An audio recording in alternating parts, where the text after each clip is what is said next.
This video is about the lore of dragons in Dota 2. I use the lore of the Dota wiki, references to the comics and voice lines as my guideline. I may use clips from the series Dragonblood, but I will view this as non-canon because of the contradictory information that it brings to the table. I will not go in depth on gameplay or strategies. The battle begins.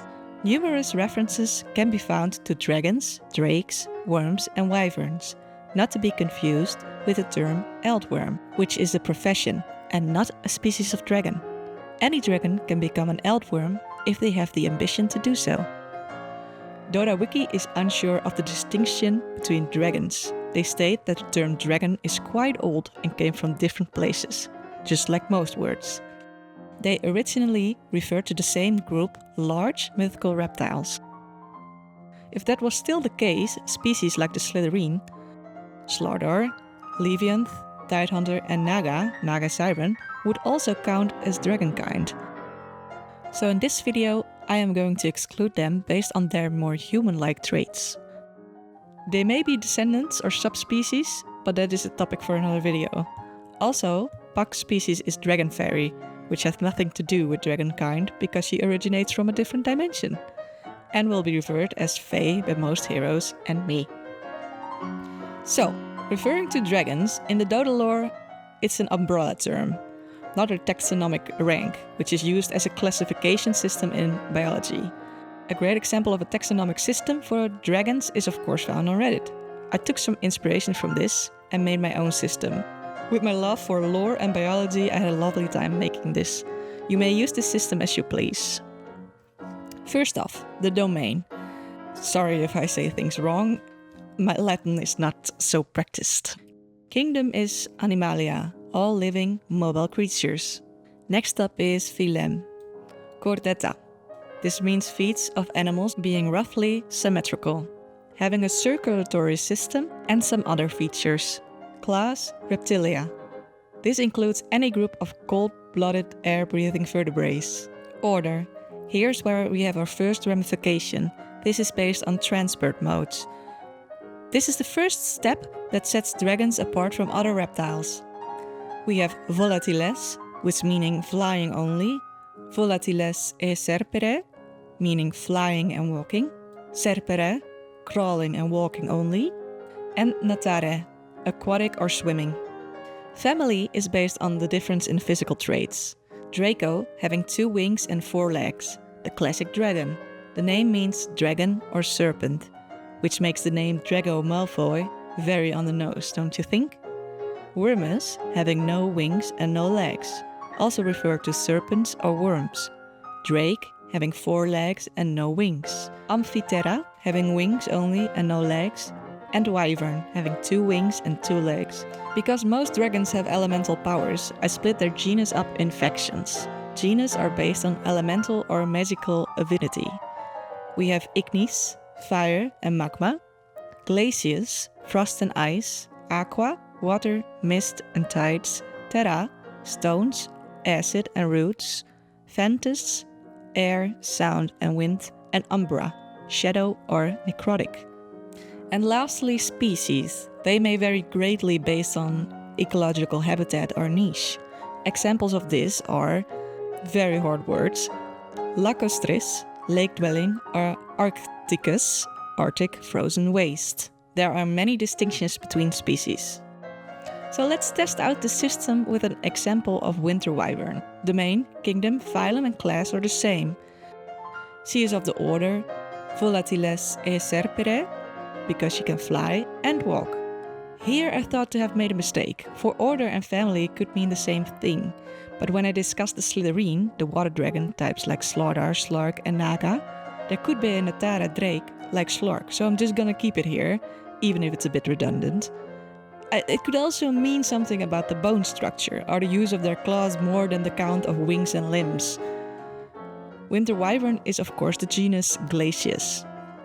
So, Winter wyvern, her species name could be Wyvern Glacius magnus glacialis. Common name, Great Glacier Ice Wyvern. I think it checks out. Now that we have that sorted out, we can look at the different families of dragons. Let's start with the origin of dragons. Before the dragons we know today, there were iron dragons. The Iron Dragons terrorized entire kingdoms and waged wars across the countryside, giving dragons the reputation they still have to this day, as mighty beings that instill fear. It's unknown if Iron Dragons are fire-breathing dragons. If they did breathe fire, then they should have an organ called a gullet, where they make their fiery breath. They gnash and grind and swallow food with iron, steel, and other hard gullet material, which explains their name's origin. In-game, there is an Iron Dragon skin for Davion, the Dragon Knight, in his Slyrak form. I'm gonna categorize the known dragons from the Dota 2 lore. We know of several dragons in this category. Slyrak the Eldworm, a fire-breathing dragon. He is best known for merging his being with Davion. Phixia, an Eldworm. Davion has a sword called Dragonblood Ravager, which is constructed by the scales and teeth of the Grand Dragon Phixia. Her fiery blood still stains and heats the edge. Time Dragon Uldurak. Contrary to his name, his powers are that of an Earth Dragon, also called Golden Dragons. He has no time power and the name is based on his old age. This dragon is killed by Davion. Jakiro was a legendary dragon, possibly living on the Isle of Masks. Juggernaut owns a sword named after him. This sword has been given to Juggernaut on the day he became a swordsmaster. Jakiro means red dragon in Japanese, which is like gold dragons, very original. Because of her color, my guess is that she's the same species as Slyrak. Ambidera. Ambidera meaning he was bound in Latin. His domain was that to the east of Asterion. Asterion later becomes Wraith King. When Asterion set out to conquer his land, Ambidera resisted. However, he was unable to withstand the Wraith King's army and was slain. Asterion then made his jaw into a sword for himself. Asterion resurrected Ambidera, who became an undead dragon. Ambidera's jaw is a weapon in-game for the Wraith King, which is described as the severed jaw of the undead dragon. It is unclear if the undead dragon is truly dead now, or just missing his jaw. Because of the resurrection, he is the first of his species. Phyrexian dragons. Phyrexian are known to eat knights, steel and all, and store the metal armor in their stomach. The lore speaks of Phyrexian meat and the use of their bones. They are pretty common by that information. Jakiro is one odd example of a polycephalic Phyrexian dragon.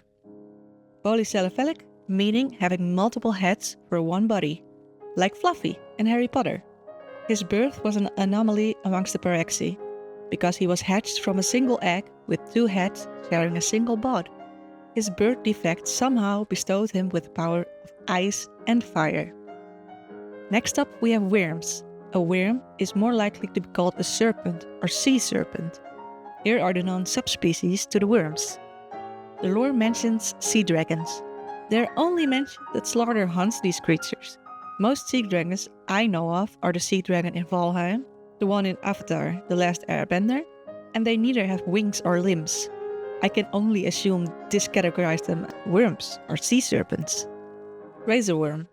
The only thing known about the razor worm is that Ursa uses its bones as armor, according to the Tomb of Knowledge. Desert worm have fire powers. The dragon scale item is made of a desert worm scale. There is also a dragon-like figure in Lina's ability, Dragon Slave. The description mentions that she learned to manipulate the fiery breath of the desert worm as a form of entertainment, but the name of the spell suggests she may be storing souls or wraith power to harness the fiery souls of one or many desert worms. I'm not sure if I keep saying worm or worm or worm, and at this point I'm just gonna move on. Drakes. The example of drakes I have found are known to be smaller creatures than the mighty big dragons we know of. The Lunar Dragon. The Lunar Dragon, or in this case, Lunar Drake, stems from a race of dragons that normally patrols the dark side of the moon. Wanted to see the world and so joined Luna to roam the world as her mount. The lore states that the dragon toads are a species of lizard-like creatures with a spiky hide and the ability to spit globs of fire. Despite their name, They are not related to toads, but are related to dragons. An example of this is Mortimer, the dragon toad companion of Snapfire. Because he has 4 legs and no wings, he belongs to the drake family. Amphithea. Nether-drakes are a species of flying, draconic creatures who are best known for their poison and acids. Contrary to their name, nether-drakes, they have no legs and no arms, making them an amphithea. Viper is classified as such. Wyverns. Coral Silverwing looks and has the physical appearance of a wyvern, but the locals call it a dragon, which is also correct, but that's like calling a cat a feline. It's true, but not very specific. Or the locals call it an ice worm, which is even dumber. Not to mention that the lore calls her an ice worm, while she's clearly a wyvern in my book. Maybe she wants to identify as a worm so bad and I'm getting in the way of her dreams. Or maybe the lore has admitted they don't bother to identify the different dragon species. Moving on. I need to get over this. The Crimson Wyvern. Devian, the Dragon Knight, wields a set of equipment that is forged from the Crimson Wyvern's remains. Seeing how the remains of his kills are usually constructed into his personal equipment for dragon slaying, it's implied that he is the slayer of this wyvern. And last but not least, Arath the Winter Wyvern, our favorite poet Eldworm, our eldest worm by her own words, and only Eldworm left alive for that matter, although I may speculate on this in another video. Fun fact about dragons is that Aghanim loves wyverns very much, and he has had romantic relationships with them in the past. I've encountered a great number of wyverns in my travels, and honestly, my first move is seduction. They're magnificent creatures. People just tend to want them for their money, but get to know them, invest in who they are, and not just what they have. That's all of my advice here. Aghanim's species is classified as a wyvern for some god-awful reason. But look at him. I disagree. He may be a weird subspecies of drake crossed with a Slytherin and a human. He may identify himself as a wyvern for the ladies. But I bet Arath may have something poetic to say about his romantic endeavors. On the opposing side of this argument, we have Donkey from Shrek, which is more of a resemblance to Aghanim than a wyvern ever will be. So, that is all known dragon kind in the Dota lore to this day, and maybe, hopefully, more will show up someday. Thank you for watching this video. If you want to support me, leave a like and share this video with your gamer girls and boys of the internet. And I will see you in the next one.